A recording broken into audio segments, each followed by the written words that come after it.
만약에 정말 큰 문제였다면 2024년 2월달 아들에게 연락을 했을 당시에 연락이 끊겼어야 되는데 책을 잡힌 것인지 계속 연락이 이어졌고 2024년 10월달에 이런 통화도 이루어졌다는 겁니다. 그러니까 안아보고 싶지 나도. 그래, 기다리자.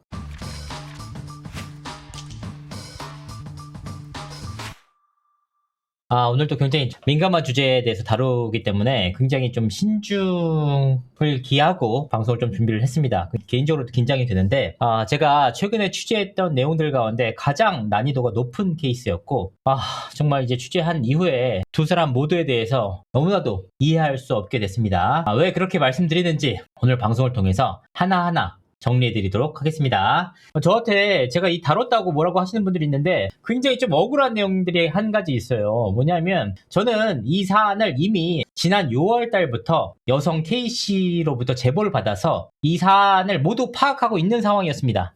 더욱이 당사자에게 직접 확인을 해가지고 관련 사안을 모두 정리를 해서 대략적인 내용들을 알고 있었음에도 불구하고 다루지 않았습니다. 왜냐? 너무나도 민감한 사안이 되다가 자칫 돌이킬 수 없는 결과를 야기할 수 있기 때문에 신중하고 또 신중하게 접근을 했습니다. 특히나 당시에 K씨는 지금 인스타 계정이 아닙니다. 다른 인스타 계정을 만들어서 이미 황정민 씨에 대한 문제 제기를 이어가고 있는 상황이었습니다. 그래서 이때 당시에 K씨가 저한테 본인이 당시 운영하고 있던 인스타 URL을 보내서 다뤄달라는 취지로 요청을 하기도 했습니다. 하지만 제가 일단은 좀 신중하게 살펴봐야 되기 때문에 만남을 갖거나 좀 더 지켜보자 라고 얘기를 했고 현 단계에 이르게 됐습니다. 그렇기 때문에 제가 무슨 조회수나 어그로를 끌 목적이었다면 지난 6월 달에 이미 충분히 하고도 남았을 사안입니다. 다만 이 사안에 대해서 제가 나온 게 아니고 언론 기사를 통해서 이미 사회적 화두가 된 바 이 부분에 대해서 사실관계가 맞는지 하나하나 따져보기 위해서 이렇게 방송을 켜게 된 겁니다. 최근 내용들을 좀 살펴보니까 영화 호프의 개봉을 전후로 K씨가 그동안 운영해왔던 인스타그램 계정을 폐쇄하고 양측이 대화에 돌입했다는 사실을 파악했습니다. 근데 어떤 이유인지는 알 수 없지만 최근 양측의 대화가 결렬이 됐다. 소위 말하는 협상인데 다만 이 내용들이 굉장히 내밀한 영역이기 때문에 K씨가 어떤 요구를 했고 양측이 어떤 주장이 오고 갔는지는 아직까지 파악되지 않습니다.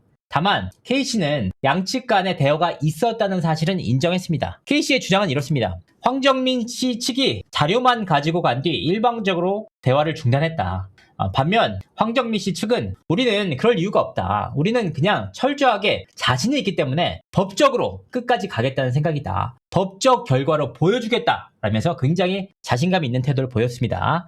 이게 양측의 입장이 너무나도 다른데 결과적으로 이 굉장히 공교롭게도 양측의 대화가 중단된 이후에 K씨가 또다시 자신의 새로운 인스타 계정을 만들어서 황정민 씨에 대한 폭로를 이어갔습니다. 가장 대표적인 것이 황정민 씨의 그 녹취인데 많은 분들께서 그 녹취에 대해서 AI가 아니냐, 조작이 아니냐라고 하셨지만 이 자료들은 사실 법정에까지 제출된 자료였습니다. 이 내용들을 알고 있었기 때문에 제가 그 시청자분들에게도 좀 따로 설명드리지 않고 공개를 했던 부분이고 그 내용을 제가 공개한 게 아니고요. 그녀가 공개했고 언론사를 통해서도 다 공개된 내용입니다. 그 부분에 대해서 오해하시는 분들이 있어서 다시 한번 말씀을 드립니다. 그래서 어떤 내용인지 모르시는 분들을 위해서 다시 한번 정리를 한번 해보겠습니다.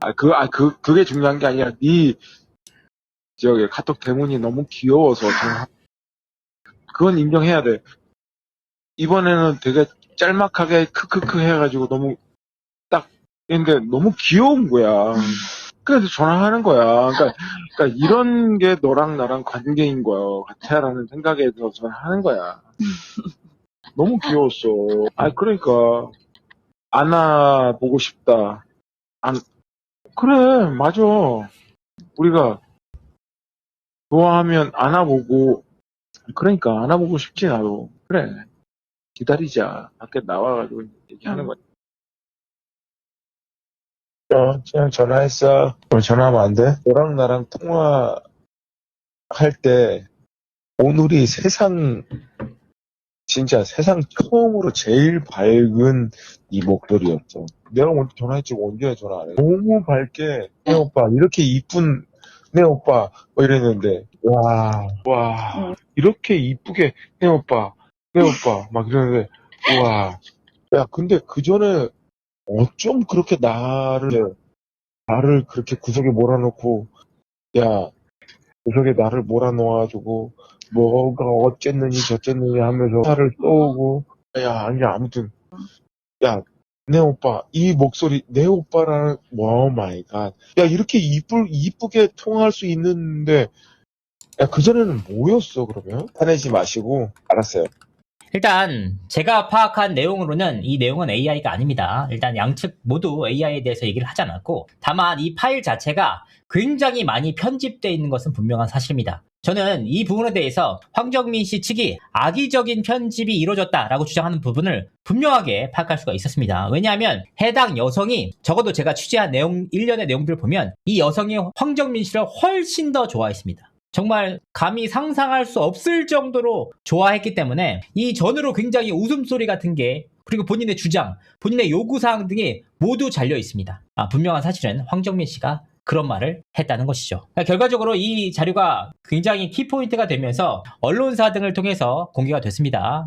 방금 전에 확인하실 수 있는 이 녹취인데 이 녹취가 정말 중요한 이유를 제가 후반부에 다시 한번 말씀드리도록 하겠습니다. K씨는 이 녹취를 비롯해서 무려 80여 건의 통화 녹취가 있다고 주장하고 있습니다. 일단은 제가 파악해보니까 80여 건이 전부 다 있는지 모르겠습니다. 다만 이 여성은 실제로 황정민 씨를 너무나도 좋아한 나머지 그렇게 추정이 됩니다. 황정민 씨와의 통화 녹음을 모두 한 것으로는 보입니다. 일정 부분 자료는 제가 살펴봤지만 여기서 제일 중요한 게 뭐냐면 100% 다 믿기는 어렵다는 거예요. 분명히 K씨가 일정 부분의 자료를 갖고 있는 건 사실이지만 가장 결정적인 자료는 주장은 있으되 파악이 안 됩니다. 그 실체가. 그렇기 때문에 굉장히 신중할 필요가 있다는 거 말씀드리도록 하겠습니다. 그래서 두 사람 관계에 대해서 사실 양측의 타임라인을 살펴보면 이 사안이 어떤 사안인지 시청자분들은 분명히 이해하실 수 있을 거라 생각합니다. 이 사안은 정말 50대 50일까요? 누구도 피해자가 없고 누구도 가해자가 없는 정말 이해할 수 없는 사안이기도 합니다. 제가 왜 이렇게 말씀드리는지 시청자분들이 직접 한번 살펴보시도록 하겠습니다. 그러니까 왜 그렇게 K씨가 정말 광기 어리게 미친 듯이 자료를 공개하는지 황정민 측에서는 절대 아니라고 하는지 그 내용들이 전부 다 있습니다. 첫 번째 타임라인입니다. K씨가 폭주하는 이유가 있습니다. 솔직히 말씀드리면 K씨는 이성을 잃었습니다. 무서울 정도의 광기와 집착을 보이고 있습니다. 황정민 씨뿐만 아니라 황정민 씨 아들, 소속사 직원들에게까지 정말 납득할 수 없을 정도의 수준의 문자와 연락을 보내면서 스스로를 갉아먹고 있습니다. 이 내용들입니다. 오늘 디스패치를 통해서도 공개가 됐는데 정말 끔찍할 정도로 많은 내용들을 보냈습니다. 정말 미친 듯이 보냈습니다. 미친 듯이 이렇게 보냈죠. 이 내용들 디스패치를 통해서 빨리 읽어라. 차마 입에 담기 힘들 정도로 많은 끔찍한 내용들을 보냈습니다. K씨는 황정민 씨 측에만 보낸 게 아니고 영화 호프의 해외 제작 배급사 측에도 메일을 보냈습니다. 심지어 이 내용들을 살펴보니까 518건에 달하는 메시지를 보냈다고 파악이 되고 있습니다. 이런 점 때문에 K씨가 검찰로부터 기소가 돼서 300만 원의 약식 기소를 당한 겁니다. 이제 이 300만 원이 분명한 근거가 있다. 물론 이 K씨는 이 내용에 대해서 정식 재판을 청구해서 한번 싸워보겠다라고 했지만 솔직히 디스패치를 통해서 공개된 문자나 실제로 그녀가 보냈던 문자들을 살펴볼 때 사실 스토킹 혐의에 대해서 그녀가 혐의를 벗기는 어려울 전망입니다. 더욱이 저한테도 이 K씨가 연락을 할 때 무서운 점 뭐냐? 고양이 사체나 본인의 유서 등 불리한 자료를 전달하지 않았습니다. 제가 파악해본 결과 저뿐만 아니라 다수의 기자들에게 연락했고 이 다수의 기자들에게 연락할 과정 속에서도 이와 같은 핵심적인 본인에게 불리한 자료는 공개하지 않았습니다. 명확한 자료가 있고 근거가 있기 때문에 정식 재판을 청구한다고 하더라도 이 스토킹 혐의가 뒤집기는 어려워 보입니다. 특히나 황정민 씨 입장에서는 충분히 공포를 가질 수 있는 내용입니다. 그러니까 스토킹 혐의에 있어서는 황정민 씨는 피해자가 맞다. 이건 분명하게 말씀드릴 수 있을 것 같습니다. 오히려 이 정도 수준의 스토킹이 어떻게 벌금 300만 원밖에 안 될까라고 생각될 정도의 수준입니다. 그렇다면 K씨가 왜 이렇게 분노하는 걸까? 이 지점들을 우리가 살펴볼 필요가 있습니다. 이 지점이 사실 핵심이에요. 누군가는 이 부분을 황정민 씨의 친절이라고 얘기를 했습니다. 그런데 제가 취재를 해보니까 이 부분에 정말 큰 의문부호가 붙었습니다. 왜냐? 일단 이 K씨란 사람 자체가 황정민 씨의 열혈팬입니다. 그냥 열혈팬이에요. 그러니까 황정민 씨의 외부 행사가 있을 때마다 그 행사를 주구장창 따라다니는 사람이 2명 있었는데 그 중에 한 사람이 바로 K씨였습니다. 둘 다 여성분이었어요. 근데 2023년 8월달 시사회였습니다. 시사회에서 황정민 씨를 계속 따라다니니까 황정민 씨가 그녀에게 다가가서 황정민 씨로부터 번호를 따이는 정말 믿기지 않은 일이 벌어집니다. 예를 들면 황정민의 열혈 덕후였는데 황정민 씨가 밥을 사준다고 내 번호를 따간다? 아, 정말 꿈만 같은 일이 벌어진 겁니다. 이 K씨의 입장에서는. 실제로 이 번호를 따간 이후에 두 사람 간에는 3차례에 걸쳐서 만남이 이뤄졌고 2차례에 걸쳐서 술자리가 이루어졌습니다. 이 과정을 통해서 두 사람이 상당히 미묘한 관계로 발전한 것으로 보입니다. 이 관계가 무슨 관계인지는 정의할 수 없습니다. 굉장히 어려운 관계예요. 사실 저 K씨가 이해 안 가는 부분이 한 가지 있는데 K씨는 황정민 씨의 불륜 문제를 제기하고 있어요. 근데 제가 이해가 안 가는 부분이 만약에 이 사실이 불륜이라면 K씨 역시 떳떳할 수가 없습니다. 그녀 제가 알고 있기로는 40대 초반 여성이거든요. 왜냐? 이 K씨 역시 황정민 씨가 유부남이라는 사실을 그 누구보다 잘 알고 있는 인물이었습니다.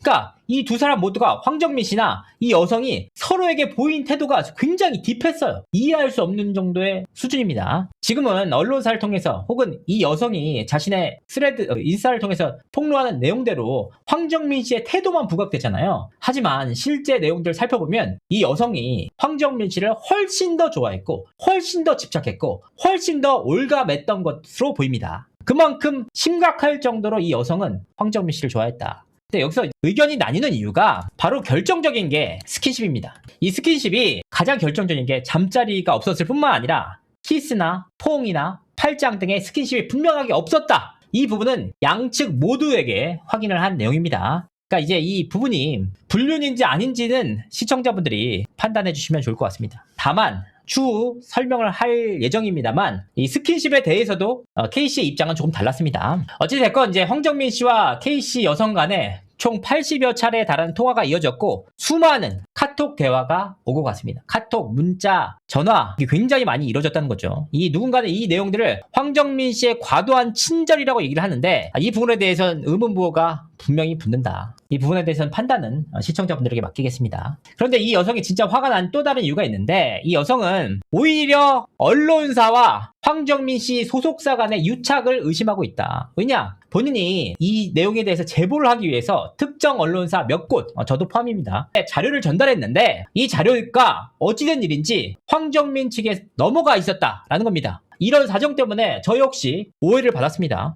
저는 제가 알았으면 방송을 했죠. 저는 당사자를 제외한 그 누구에게도 자료를 전달한 적이 없습니다. 더욱이 황정민 씨가 영화계의 큰 별이자 영화계의 한 축이기 때문에 그를 돕고자 하는 언론사들 역시 분명하게 있다라는 겁니다. 이런 지점 때문에 K씨가 최근 들어서 굉장히 분노했습니다. 그렇기 때문에 K씨가 황정민 씨에게 미친듯이 메시지를 보냈고 황정민 씨 관계자나 배급사에도 미친듯이 연락을 취한 것은 사실이고 그 내용들이 제3자가 보면 정말 미친 사람처럼 보이는 것도 사실입니다. 하지만 분명한 것은 단순하게 황정민 씨만의 단순한 친절됨만은 아니었습니다. 기혼 남녀에게 묻겠습니다. 본인의 배우자가 술에 취해서 상대방 여성이나 남성에게 연락을 취해서 안아보고 싶다, 귀엽다, 기다려달라 라는 통화 녹취를 내 남편이나 내 와이프가 아닌 그녀가 공개한 녹취를 통해서 들었을 때 내 남편이나 혹은 내 아내가 원래 친절하잖아 라고 이해하실 분들에게는 이러한 친절이 성립되는 문제입니다. 그러니까 정리를 하면 K씨가 광기 어린 집착과 난리를 피운 것은 너무나도 분명한 사실이지만 황정민 씨에게는 분명하게 상대방이 오해할 만한 행동을 한 것도 사실입니다. 이런 부분에 대한 서로 간의 가치관이 다르기 때문에 이 내용이 불륜인지 아니면 과도한 친절인지 아니면 썸인지 아니면 스토킹인지 이런 부분에 대해서는 시청자분들이 각자 판단에 따라서 하시면 좋을 것 같습니다. 자, 그래서 이번 사건의 타임라인에 대해서 살펴보도록 하겠습니다. 왜 그녀는 연인 혹은 쌍방 관계라고 믿었던 걸까? 이런 내용들이 타임라인을 보면은 다 나옵니다. 저는 어느 하나의 피해자가 있다고 생각하지 않습니다. 각자의 사안이 다르다 이렇게 보고 있습니다. 첫 번째, 2023년 8월 9일입니다. 제가 잘못 적었네. 8월 9일 영화 보호자 시사회에서 첫 만남이 이루어졌다. 앞서 말씀드린 대로 K씨는 황정민 씨의 열렬한 팬이었습니다. 이날도 자신과 황정민 씨를 따라다니는 열혈 여성 팬과 함께 황정민 씨가 출연한다는 시사회 현장을 찾았습니다. 그때 이 자리에서 황정민 씨가 K씨에게 먼저 연락처를 요구했다는 것이 K씨의 주장입니다. 그래서 K씨가 놀라서 그 이유를 묻자 내가 고마워서 밥 한번 먹으려고 그러지 라는 취지로 답을 했다고 하는데요. 그런데 이 연락처를 주고받은 행위 자체는 황정민 씨도 인정을 했습니다. 근데 이 연락처 교환 방식이 달랐어요. 뭐냐? 황정민 씨는 일단 매니저를 통해서 그 번호를 전달했다고 주장하고 있습니다. 그런데 그녀는 황정민 씨가 자신의 핸드폰을 가져가서 본인의 핸드폰을 내 전화를 걸어서 발신을 누른 다음에 발신을 꺼트리는 방식으로 연락을 취했다고 합니다. 그러니까 결국 번호가 교환된 거죠. 반면에 황정민 씨는 K씨가 매니저를 통해서 내 번호를 취득했다라는 주장입니다. 그런데 이 부분에 대해서는 K씨의 주장이 조금 더 설득력이 있습니다. 왜냐? K씨가 첨부한 증거 자료 때문인데요. K씨가 당시에 가지고 있었던 연락 방법입니다. 이 황정민 씨로부터 먼저 연락이 왔죠. 결국은 황정민 씨에게 연락을 취한 내용들이 다 남아있습니다. 기록으로 남아있기 때문에 결국은 발신자 자체는 황정민 씨가 먼저 건 것으로 파악이 됩니다. 자료만을 통해서 볼 때. 두 번째, 2023년 8월 16일 첫 만남. 이 첫 만남에 대한 주장도 양측이 좀 엇갈립니다. 양측 주장을 다 들어보시고 시청자분들이 어느 쪽이 더 설득력이 있는지를 생각해 보시면 좋을 것 같습니다. 먼저 K씨의 주장은 이렇습니다. 2023년 8월 10일 그 다음 날이죠. 두 사람의 통화에서 식사를 제안한 듯 했지만 결국은 황정민 씨가 내 주량을 먼저 물어봤다. 그래서 주량이 어느 정도 되는지 파악하고 그럼 술자리로 하자라고 해서 술자리로 변경을 했다. K씨는 원래 일산에 살고 있는데 황정민 씨가 일산으로 가겠다라고 했지만 K씨가 아니다. 우리 동네에 마땅한 곳이 없다. 그러니까 황정민 씨가 그럼 밥 말고 술을 마시자라고 얘기를 했고 그래서 룸으로 분리돼 있고 조용한 일식 이자카야로 예약을 해달라라고 요구를 했다는 것이 K씨의 주장입니다. 특히나 황정민 씨는 예약 시간이 6시라면 6시보다 더 빨리 와서 기다리고 있었고 K씨를 보자마자 너 혼자 와서 다행이다 라는 취지로 발언을 했다고 합니다. 이게 바로 K씨 측의 입장입니다. 그런데 황정민 씨의 입장도 달랐어요. 나는 K씨와 1대1로 만나려는 게 아니었다. 그때 나를 찾아준 팬들이 고마웠기 때문에 팬들과 함께 회식을 하자는 차원이었다. 이런 주장입니다. 그런데 여기서 이제 팬들이라고 하니까 다수의 팬들이라고 오해를 하시잖아요. 그런데 이 주장에도 모순점이 한 가지 있습니다. 왜냐? 공교롭게도 제가 해당 술집이 어딘지 파악을 했습니다. 근데 그 술집에 제가 가본 적이 있어요. 그 술집이 용산에서도 굉장히 외진 곳에 있고 굉장히 좁습니다. 협소해서 다수의 인원이 회식하기가 적합하지 않은 장소입니다. 이 내용들을 제가 직접 가봤기 때문에 파악할 수가 있습니다. 그리고 첫 만남 당시에 보낸 문자를 살펴보면 서로가 첫 번째 만남을 위해서 문자를 주고받을 당시의 내용입니다. 오빠, 저 자고 있어서 몰랐어요. 죄송해요. 문자 드려도 되는지 모르겠네요. 유유유유. 어떻게 편하실 때 연락 주세요. 죄송해요. 전화를 했는데 자고 있어서 못 받았다는 내용이죠. 오빠, 땡땡이가 바로 그때 함께 황정민 씨의 시사회장을 찾았던 그 열혈 팬 중에 한 명입니다. 땡땡이가 아예 스케줄 맞추기가 힘든 것 같아서 굳이 얘기는 전하지 않았어요. 요거는 그냥 저만 알고 뵙는 걸로 할게요. 오빠도 조심스러울 거고 자꾸 문자 드려 죄송해요. 요게 마지막 쉬세요. 이렇게 얘기를 했고 황정민 씨가 아니에요. 태풍 조심하시고 질 좀 심하세요. 톡 자주 주셔요. 너무 심심해? 네, 이렇게 얘기를 했습니다. 이 다수의 팬들과 회식을 한다는 목적이었다면 몇 명이 오는지 큰 장소를 섭외해야 되는지 그 인원이 적합한 곳이 맞는지를 황정민 씨가 물었어야 되는데 그런 것보다는 1대1 만남을 황정민 씨 역시 알고 갔다는 정황으로 보입니다. 그러니까 이 내용들에 대해서 서로 간의 입장은 다르고 객관적인 자료는 분명하게 있습니다. 세 번째, 술자리에서 대화. 이 술자리에서 대화는 좀 약간 다릅니다. 이 지점이 가장 큰 쟁점 중에 하나인데 모르겠습니다. 이 내용에 대해서 불행인지 다행인지 녹음은 실존하는지 파악되지 않았습니다. K씨의 주장은 이렇습니다. 당시에 황정민 씨가 호프 촬영 중이었던 해남과 제주를 언급하면서 숙박업소를 구해줄 테니까 휴가 때 촬영장이나 한번 구경하고 술이나 먹자라고 제안을 했다는 겁니다. 이에 K씨가 숙박업소는 내가 예약을 할 수도 있다 라고 얘기를 하니까 황정민 씨가 내가 잡으면 훨씬 더 좋은 데로 잡아줄 수 있다 라고 답을 했다는 겁니다. 그래서 이 과정에서 K씨가 주장하는 내용들은 술자리가 약 3시간가량 이어졌고 이 당시에 황정민 씨가 배우자와의 불화 그리고 정신적 번아웃 그리고 제가 다루진 않겠습니다만 황정민 씨의 개인사에 대해서 굉장히 구체적인 이야기가 오고 갔다는 주장이었습니다. 굉장히 좀 디테일한 내용이기 때문에 좀 조심스러운 부분이 있고요. 다만 K씨의 일방적인 주장이긴 합니다만 굉장히 가족이나 혹은 핵심적인 지인이 아니면 모를 법한 내용들도 다수 있었다. 결과적으로 K씨의 주장입니다. 이 부분. 그렇기 때문에 이 첫 만남 과정에서 K씨 역시 굉장히 큰 기대감에 부풀었던 것으로 보입니다. 9월 11일 공항에서의 만남. 그러니까 8월 16일 날 만나고 9월 11일까지 약 26일간 있었거든요. 26일 동안 두 사람 사이에 카톡이나 연락을 지속해서 주고받았다는 겁니다. 연락은 계속해서 있었다. 이때 K씨의 주장에 따르면 황정민 씨가 K씨에게 전화를 걸어서 출국 날짜가 겹치니까 공항에서 식사나 할까? 라고 제안을 했다는 겁니다. 그러니까 이 내용들을 살펴볼 때 실제 당시 만남 자체가 이루어졌고 결과적으로 황정민 씨 역시 인정하는 부분입니다. 그런데 여기가 제 입장에서는 좀 의아해요. 왜냐면 우리가 알겠지만 아무리 친한 지인들이라도 아무리 뭐 휴가를 떠난다고 하더라도 황정민 씨의 해외 일정은 이미 픽스가 돼 있어요. 몇 월 며칠인지 다 알고 있어요. 그런데 공교롭게도 K씨 역시 그날 영국 런던 여행을 간다고 했다는 거예요. 실제로 갔는지는 확인되지 않았습니다. 그러니까 보통 사람 같으면 좀 거기서 좀 이게 너무 과한데? 이렇게 생각을 할 수도 있을 텐데 황정민 씨는 의심하지 않았고 이 황정민 씨와 당시 황정민 씨의 매니저 K씨 간 이 세 명이서 출국장 푸드코트에서 식사 겸 반주를 했다. 결국 이날 만남이 이루어졌습니다. 그런데 여기서 이 식사에 대한 타임라인도 조금씩 달라요. 황정민 씨는 뭐라고 하냐?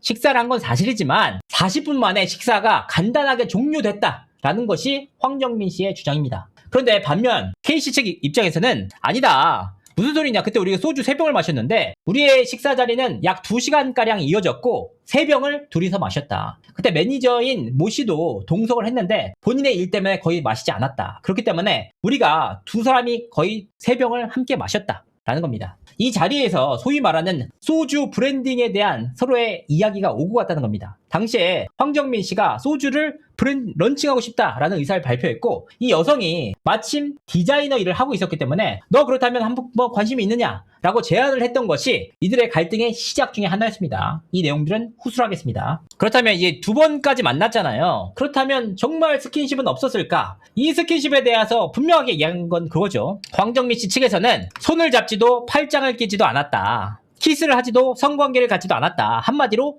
스킨십 자체가 없었다는 주장입니다. 그런데 여기서 K씨의 주장과 엇갈리는 내용이 한 가지 있습니다. 뭐냐? 여기까지는 맞다는 거예요. 손을 잡지도 팔짱을 끼지도 않았다. 키스나 성관계가 없었다는 것은 분명한 사실이다. 그런데 K씨의 주장에서 다른 한 가지가 있었습니다. 뭐냐? 일단은 성관계가 없었다는 것은 K씨 역시 수차례에 걸쳐서 저에게 직접 인정을 했습니다. 다만 스킨십 자체는 있었다는 것이 K씨의 주장입니다. 뭐냐? 첫 만남 당시에 용산의 한 술집에서 술을 마셨는데 그 술집을 나가는 과정에서 황정민 씨와 이 여성이 소위 말하는 어깨동무와 허리를 감싸는 행위가 있었다는 것이 K씨의 주장입니다. 다만 이 부분에 대해서도 좀 진위 여부가 확인하기 어렵죠. 황정민 씨의 지인 측에서는 아니 그게 어떻게 말이 되느냐. 황정민 씨처럼 잘 알려진 인물이 어떻게 길거리에서 여성과 어깨동무를 하거나 이렇게 허리를 감싸고 갈 수가 없다. 현실적으로. 그 점은 잘 살펴봐 달라고 얘기를 전했습니다. 다만 이 여성은 제가 그 길거리를 좀 잘 아는데 그 길 자체가 굉장히 어두웠긴 합니다. 이 내용에 대해서는 서로 양측의 주장이 엇갈린다는 겁니다. 근데 이 내용만을 가지고 정말 진한 스킨십이 있었다 이렇게 보기는 어렵습니다. 다만 신체적 접촉은 있었으나 이 내용을 연인 간 혹은 정말 불륜 상대로서 있었다고 보기에는 단언하기 좀 어려운 내용이 있습니다. 그리고 두 번째 만남이 이뤄진 공항에서도 황정민 씨가 푸드코트를 나가는 과정에서 이 여성의 목덜미를 강하게 쥐고 만졌다, 주물렀다 라는 것이 이 K씨의 주장입니다. 이 부분 스킨십 자체 소위 말하는 연인 간의 성적인 접촉은 없었지만 스킨십 자체는 있었다는 것이 이 여성의 주장입니다. 물론 이 부분을 가지고 무슨 성추행이라든지 이런 부분에 대한 문제제기는 하지 않았습니다. 다만 스킨십은 있었다는 것이 K씨의 입장, 그 어떠한 스킨십도 없었다는 것이 황정민 씨의 입장입니다. 자, 여기서 이제 6번째, 황정민 씨가 당시에 루마니아로 촬영을 갑니다. 이때 당시에 이 여성 K씨는 유럽 여행을 런던 여행을 갔습니다. 주장입니다. K씨의 주장. 이 당시에 유럽 여행을 간다는 사실을 알았던 황정민 씨가 본인에게 루마니아에서 만나는 게 어떻겠냐라고 제안했다는 것이 K씨의 주장입니다. 일방적인 주장만이었느냐? 그 내용도 아니었습니다. 이 K씨가 이렇게 주장하는 이 사안에 대해서는 분명한 근거가 있었습니다. 이 내용을 살펴보도록 하겠습니다. 이 알 수 없음이 황정민 씨라고 합니다. 왜냐하면 이제 황정민 씨로부터 차단을 당했기 때문에 알 수 없음, 황정민 씨가 핸드폰을 바꿨고 차단을 했기 때문에 알 수 없음이라고 뜨고 있습니다. 11일 11시 40분 루프트 한자 비행기야. 영국 간다고? 11일이시구나. 냉랭. 헐. 콘서트 보러 크크. 유럽에서 봐도 좋겠다 야. 흐흐흐. 이 유럽에서 봐도 좋겠다 야라는 문자를 가지고 유럽에서도 만남을 제의했다 라는 것이, 물론 이 카톡 전에 만남을 제의했다는 것이 주장입니다만 어쨌든 확인되는 카톡은 이 내용일 뿐이기 때문에 살펴보시면 좋을 것 같습니다. 루마니아가 3시간이긴 하네요. 크크. 나는 보름 일찍 가는 거거든. 어머, 가서 쉬면서 대본 좀 보고 그러려고. 가셔서 이제 좀 둘러보고 적응 좀 하셔야죠. 오빠, 루마니아는 처음이시죠? 저도 안 가봐서 잘 모르겠지만 네네, 이런 내용들이 있습니다. 그러니까 유럽에서 가서 보자 라고 제의했다는 것이 진정한 의미에서 보자는 것이 아니고 보자는 것인지, 아니면 그냥 지인 간에 아이고 너도 간다고 하면 루마니아 되면 보자, 뭐 우리가 밥 한번 먹자, 이런 것인지는 객관적으로 판단되지 않습니다. 이 부분도 역시 각자의 가치관에 따라서 파악하시면 좋을 것 같습니다. 7번째, 2023년 10월 12일 황정민 씨의 입국. K씨의 주장은 이렇습니다. 당시에 황정민 씨가 K씨에게 전화를 걸어서 입국장에서 전화하는 거야, 너에게 가장 먼저 전화한다 등의 말을 했다는 겁니다. 그러니까 K씨 입장에선 이 내용이에요. 이 내용을 왜 얘기하냐, 내가 스토커라면서. 그런데 2025년 5월 달에 문제가 생기기 전까지는 90% 이상이 모두 다 황정민 씨가 먼저 전화를 걸었었다. 그런데 어떻게 이 내용들이 스토킹이 될 수가 있느냐라는 것이 K씨의 입장입니다. 황정민 씨 입장에서는 본인이 유명인이고 또 이제 이 관계에 대해서 의심을 받을 수가 있으니까 멀티 프로필, 그러니까 이런 내용이에요. 제가 참 아직도 그 내용이 실제하는지는 아직 이해가 가지 않습니다만 황정민 씨만 볼 수 있는 프로필을 한다는 겁니다. 그래서 실제로 투표도 할 수 있다는 거예요. 예를 들면 강릉을 갈까 울산을 갈까 하면 상대방이 그 투표를 눌러야지만 그 투표란이 뜬다는 거예요. 그러니까 즉 황정민 씨에게만 보이기 때문에 투표가 가능하다. 근데 투표 결과가 나왔으니까 황정민 씨가 해준 거다. 근데 이런 식으로 멀티 프로필을 해서 서로 간에 소통을 했다. 황정민 씨가 눈치가 보이니까 이 여성이 멀티 프로필에 용건을 정리를 해서 올려놓으면 황정민 씨가 그걸 보고 본인에게 연락을 취했다는 것이 K씨의 입장입니다. 그만큼 황정민 씨가 벨소리가 울리는 것들, 소위 말하는 연락이 오는 그 진동음이나 소리가 나는 거에 대해서 굉장히 극도로 꺼렸다고 하는데, 이 부분은 자료는 있습니다만 이게 뭐 일방적으로 망상인지 아니면 실제로 그런 식으로 대화를 소통한 것인지까지는 파악되지 않았습니다. 물론 소위 말하는 그 투표를 한 내용들, 이런 투표 결과 같은 것은 분명히 존재를 했습니다. 하지만 이 내용들을 100% 믿기는 어렵기 때문에 각자 판단을 하시면 좋을 것 같습니다. 8번째, 갈등의 시작. 2023년 10월 17일 두 사람이 말씀드렸다시피 공항에서 만남을 가졌습니다. 이때 당시에 황정민 씨가 소주 관련 사업을 하겠다라고 입장을 전했다고 합니다. 론칭하고 싶다라는 얘기를 하니까 너 디자인 한다면서 너도 관심 있으면 해볼래? 라고 제안을 했다는 것이 K씨의 입장인데, 여기서 입장이 엇갈립니다. 황정민 씨는 내가 농담으로 한 소리다. 그런데 황정민 씨가 농담으로 했다는 것과 달리 그녀는 소주 브랜드 론칭이 진짜인 줄 알았던 것으로 보입니다. 그래서 심지어는 10월 17일 오후 6시에 변리사와 예약 미팅까지 잡아놨습니다. 황정민 씨, 변리사, 그리고 본인이 함께 참석하는 미팅을 잡아놨는데, 이때 당시에 황정민 씨가 갑자기 지방으로 촬영을 내려가 버리면서 이 약속을 일방적으로 파기를 했다. 그래서 당시에 K씨가 화가 나서 황정민 씨에게 따졌다. 이때 당시에 황정민 씨가 내가 이거 끝났다는 거 너한테 설명을 해줘야 되느냐 라고 반박을 하면서 서로 간에 갈등이 있었다고 합니다. 그거 소주 브랜딩 끝났어, 왜 내가 그런 것까지 너한테 설명해야 돼? 라고 단호하게 황정민 씨가 이야기를 했다고 합니다. 그러면서 서로 간에 갈등이 생겼다. 근데 여기서 가장 결정적인 내용이 나와요. 뭐냐? 이 여성이 주장하는 내용인데, 9번째, 성적인 통화 내용이 있었다는 거예요. 봐보세요. 10월 17일 날 싸웠다, 소위 말하는 갈등이 있었다는 거잖아요. 근데 이 여성 뭐라고 하냐면 11월 20일 날 황정민 씨가 K씨에게 전화를 걸어서 장시간 통화를 했다는 거예요. 이 장시간 통화를 하는 과정에서 상당히 은밀한 얘기가 오고 갔다는 겁니다. 제가 직접적으로 언급하기는 좀 어렵지만 그녀의 주장에 따르면 둘이서만 만나면 안 되냐, 첫 번째 만남과 같이 둘이서만 만나면 안 돼, 그리고 소위 말하는 공진당 정력 관련 얘기가 나옵니다. 이 내용은 너무 좀 오해를 불러일으킬 수 있기 때문에 구체적인 발언 등은 다른 방송이나 그녀의 인스타에 가면은 보실 수 있으니까 확인해 보시면 좋을 것 같습니다. 저는 따로 언급하지는 않겠습니다. 근데 이 내용이 가장 큰 킬포인트가 될 것으로 보입니다. 왜냐하면 지금 당장은 황정민 씨가 과도한 친절을 베풀어서 이 여성이 오해를 했다는 내용이잖아요. 근데 이 여성의 주장대로 정말 정력 관련 발언, 공진당 관련 발언이 있었다면 이번 사안들을 180도로 뒤집을 수 있는 사안이기 때문에 그녀 입장에서는 공개할 수밖에 없는 내용입니다. 너무 크리티컬한 내용이에요. 그러니까 이 핵폭탄 같은 자료가 그녀의 주장대로 실존을 한다면 분명히 공개될 여지가 있다. 다만 그런데 여기서 바로 의아한 지점이 여기 생깁니다. 10번째, 화해 편지에도 연락이 단절됐다. 뭐냐? 12월 2일 날 서울 앨범 무대 행사가 죽전에서 있었나 봐요. 이때 당시에 K씨가 본인이 선물까지 들고 다시 한번 황정민 씨를 찾아가기 위해서 찾았습니다. 현장을. 그때 당시에 황정민 씨에게 김 씨가 선물을 줬다고 하는데 뭐냐? K씨가 편지, 손편지를 썼나 봐요. 그리고 선물, 공진당 포함해서 160만 원짜리 공진당이죠. 그리고 40만 원짜리 술을 전달을 했다고 합니다. 그런데 여기서 6일 동안 무응답을 했다. 황정민 씨가. 근데 이제 황정민 씨의 경우에는 12월 2일 날 무대 인사 당시에 매니저를 통해서 선물 같은 건 받았지만 6일 동안 응답하지 않았고 결과적으로 2023년 12월 7일 날 해남 촬영은 종료됐느냐라고 이 여성이 황정민 씨에게 묻자 황정민 씨가 5시간 만에 사는 게 너무 힘드니까 당분간 연락하지 말아주세요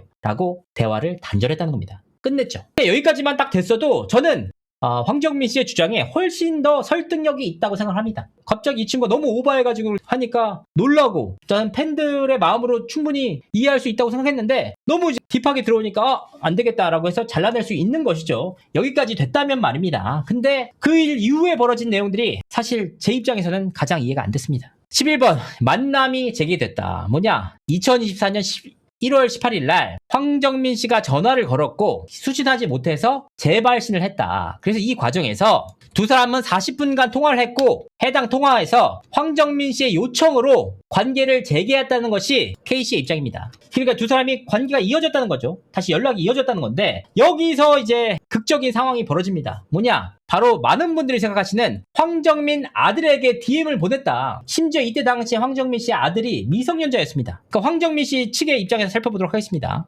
2024년 2월 10일 K씨의 1차 스토킹 범죄가 시작됐다. 그래서 발단은 황정민 씨가 카톡을 차단했다. 그래서 K씨는 황정민의 아들 B씨에게 카톡을 보냈다. 아버지 차단 풀어주시고 연락하라고 해라 라고 문자를 전송했다. 이러니까 K씨가 뭐라고 했냐? 추가적으로 제가 이런 일로 톡하게 될 줄은 몰랐는데요. 아버지가 저한테 잘못을 저질러 놓고 자살을 종용해서요. 기사나기 싫으면 빨리 저한테 전화 주시라고 연락 주세요. 라고 얘기를 했다는 겁니다. 그렇다면 이때 당시에 두 사람은 왜 싸웠던 걸까? 사실은 모르겠습니다. K씨의 입장은 이렇습니다. 설 인사 이후에 카카오톡 탈퇴로 상호 오해가 발생했고 싸움이 발생했다. 둘 다 격양돼서 밤새 고성과 오해를 하면서 상호 차단했다. 갈등이 격화됐고 갈등 과정에서 극단적 선택 시도와 정신적 고통을 언급했고 차단되니까 결국은 아들에게까지 연락을 취해가지고 이런 상황을 얘기했다는 겁니다. 이 내용을 보면 정말 저는 K씨의 광기 미친 사람이라고 생각이 들어요. 아니 본인 둘이 싸웠으면 본인 둘이 처리를 할 예정이 일이지 왜 본인이 차단당했다고 기사나기 싫으면 아들에게까지 빨리 연락하라고 해라 라고 할 수가 있느냐 이 말입니다. 전 너무나도 납득이 되지 않지만 이 일은 시작에 불과했습니다.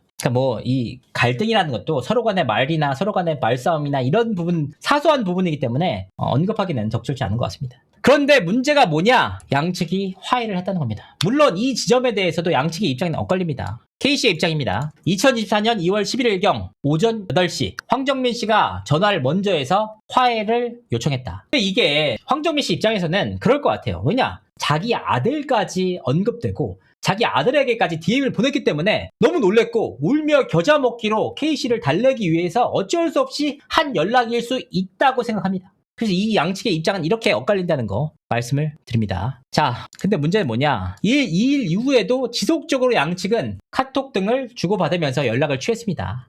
그러다가 2024년 5월 12일경 황정민 씨가 연락을 취합니다. K씨에게. 집사람이 그걸 보고 뭐라고 하니까 당분간은 연락하지 말라라는 취지의 연락을 합니다. 한 몇 개월 있다가 그때 다시 또 하면 되잖아 라고 말을 했다는 겁니다. 이때 통화가 이루어졌고요. 그러니까 이제 집사람까지 알 수 있을 정도로 사태가 좋지 않으니까 연락을 하지 말아라 라는 취지로 서로 단절을 했던 겁니다. 여기까지 끝냈다면 또 저는 좋았을 것 같습니다. 하지만 두 사람은 2024년 5월부터 10월까지 다시 한번 연락을 주고받았다가 끊었다를 반복했습니다. 물론 이 내용들을 황정민 씨 입장에서는 아들까지 언급되고 극도로 압박을 받는 상황에서 어쩔 수 없이 K씨를 달래기 위해서 연락을 취했다라고 볼 수 있을 여지가 있습니다. 하지만 실제로도 K씨가 황정민 씨를 압박하는 듯한 문자를 보낸 것도 사실이에요. 황정민 씨 입장에서는 분명히 압박을 느꼈을 것도 같습니다. 그런데 문제가 뭐냐? 2024년 10월에 녹취가 한 차례 있었습니다.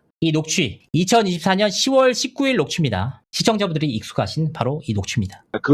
그게 중요한 게 아니라 저기 카톡 대문이 너무 귀여워서 그건 인정해야 돼. 이번에는 되게 짤막하게 크크크 해가지고 너무 딱 근데 너무 귀여운 거야. 그래서 전화하는 거야. 그러니까 이런 게 너랑 나랑 관계인 거 같아라는 생각에서 전화하는 거야. 너무 귀여웠어. 그러니까 안아보고 싶다. 그래, 맞아. 우리가 좋아하면 안아보고 그러니까 안아보고 싶지 나도. 그래. 기다리자. 밖에 나와가지고 얘기하는 거야. 그냥 전화했어. 전화하면 안 돼? 너랑 나랑 통화할 때 오늘이 진짜 세상 처음으로 제일 밝은 이 목소리였어. 내가 먼저 전화했지 언제 전화 안 해? 너무 밝게 네 오빠 이렇게 이쁜 네 오빠 이랬는데 와 이렇게 이쁘게 네 오빠 막 이러는데 야 근데 그 전에 어쩜 그렇게 나를 그렇게 구석에 몰아놓고 야 구석에 나를 몰아놓아가지고 뭐가 어쨌느니 저쨌느니 하면서 화를 쏘고 아무튼 야 내 오빠 이 목소리 내 오빠라는 오 마이 갓 야 이렇게 이쁘게 통화할 수 있는데 야 그전에는 뭐였어 그러면? 화내지 마시고 알았어요. 이 내용입니다. 그러니까 제가 이해가 안 가는 부분은 만약에 정말 큰 문제였다면 2024년 2월달 아들에게 연락을 했을 당시에 연락이 끊겼어야 되는데 책을 잡힌 것인지 아니면 어쩔 수 없다고 생각한 것인지 계속 연락이 이어졌고 2024년 10월달에 이런 통화도 이루어졌다는 겁니다. 그 맥락을 보시면 될 것 같습니다. 결과적으로 12월까지 연락이 되다가 2025년 광기에 시작이 됩니다. 황정민 씨가 그녀를 차단하니까 그녀의 미친 듯한 연락이 시작됩니다. 차마 눈 뜨고 볼 수 있을 정도가 아닙니다. 디스패치 내용들을 보시면 분명히 나온 내용들입니다. 이 내용들 보시면 이 내용들 너무 많아서 제발 얘기 좀 해야 돼. 내가 왜 필요해야 돼. 너 때문에 무게 좀 알아라. 너 때문이다. 징그럽게 연락을 많이 합니다. 그러니까 무려 518회에 걸쳐서 한 겁니다. 목소리 듣기 싫은데 어쩌라고 성대수술하게 돈 내놔요. 내 목소리 뭔데 싫다 말타야 어쩌라고 성대수술 시켜줘요. 그럼 살다 미친 듯한 광기가 있었습니다. 결과적으로 이 내용들을 참다 못한 황정민 씨가 2025년 8월경 스토킹으로 고소를 했고 A씨 역시 2026년 4월경 황정민 씨를 상대로 2억 원대의 소송을 진행한 사안입니다. 그러니까 이게 사실은 황정민 씨가 스토킹 범죄를 당했다는 것은 분명한 사실입니다. 황정민 씨가 피해자가 아닐 수라고 어떻게 얘기할 수가 있겠습니까? 이 정도로까지 얘기를 하는데 정말 충격적일 정도로 K씨는 황정민 씨를 괴롭힌 것이 사실입니다. 이렇게 문자를 보내기도 했고 그런데 이 스토킹이라는 게 정말 아무런 관계도 없는데 황정민 씨와 이 여성이 팬의 관계로서 일방적으로 보내는 연락이 있고 정말 술자리도 갖고 1대1로 만났고 개인적으로 얘기를 나누다가 망상을 소위 말하는 본인 스스로의 그 연인 감정이라고 생각해서 지속적으로 연락하는 케이스 여러 가지 케이스가 있는데 일방적인 케이스만으로는 보기가 어렵다는 겁니다. 물론 그녀가 너무나도 명백하게 스토킹 범죄를 저질렀다는 것은 변명할 여지가 없는 것 같습니다. 그러니까 이 취재를 하다 보니까 결과적으로 이 타임라인을 하나하나 보면서 도무지 누가 잘했고 누가 잘못했는지를 모르겠습니다. 그러니까 그 실타래처럼 꼬이고 얽히고 설킨 내용들이 황정민 씨의 호프 개봉을 시작으로 그녀의 연기 다시 한번 폭발했고 그녀는 다시 한번 상당히 많은 매체들을 찾아가면서 이 내용에 대해서 다뤄달라고 요청을 했습니다. 그마저도 안 되니까 최근에 자신의 SNS까지 개설해가면서 다뤄달라고 요청했고 결국은 그에 대한 기사가 나오게 됐던 겁니다. 제가 지난 6월 정도에 이 내용을 다 취재하고 제보를 받았음에도 다루지 않았던 내용들이 바로 이런 부분입니다. 그러니까 그 누구도 이번 사건으로 인해서 억울함이 없기를 바라는 마음입니다. 다만 적어도 제가 취재한 바에 따르면 누가 잘못했는지를 모르겠습니다. 그에 대한 판단은 시청자분들이 각기 하시면 좋을 것 같습니다.